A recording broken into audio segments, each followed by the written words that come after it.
Ayon sa Pag-asa, patuloy pa rin ngayon ang pag-iral ng amihan o northeast monsoon at nakakaapekto sa northern at central Luzon. Walang bagyo o low pressure area na minomonitor sa loob ng ating PAR na maaaring makaapekto sa ating bansa.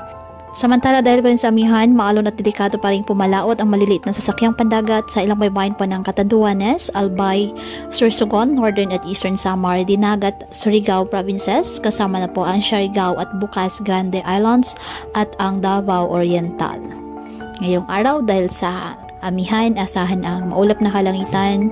Ngayong araw, dahil sa amihan, asahan ang bahagyang maulap hanggang sa maulap na kalangitan with isolated light rain sa Cagayan Valley, Cordillera Administrative Region at Ilocos Region.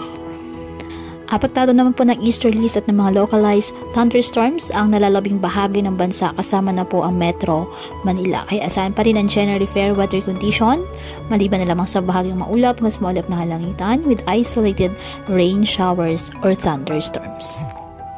Kaya patuloy po natin na pinag-iingat ang ating mga kababayan sa banta po ng mga pagbaha at pagguho ng lupa at ugaliin na magdala palagi ng payong o kahit anumang panangga sa ulan sa tuwing lalabas ng ating mga tahanan. At yan po muna ang update sa lagay ng panahon ngayong araw. Muli patuloy po tayo na mag-ingat at palaging tandaan, God loves you. Stay safe and God bless.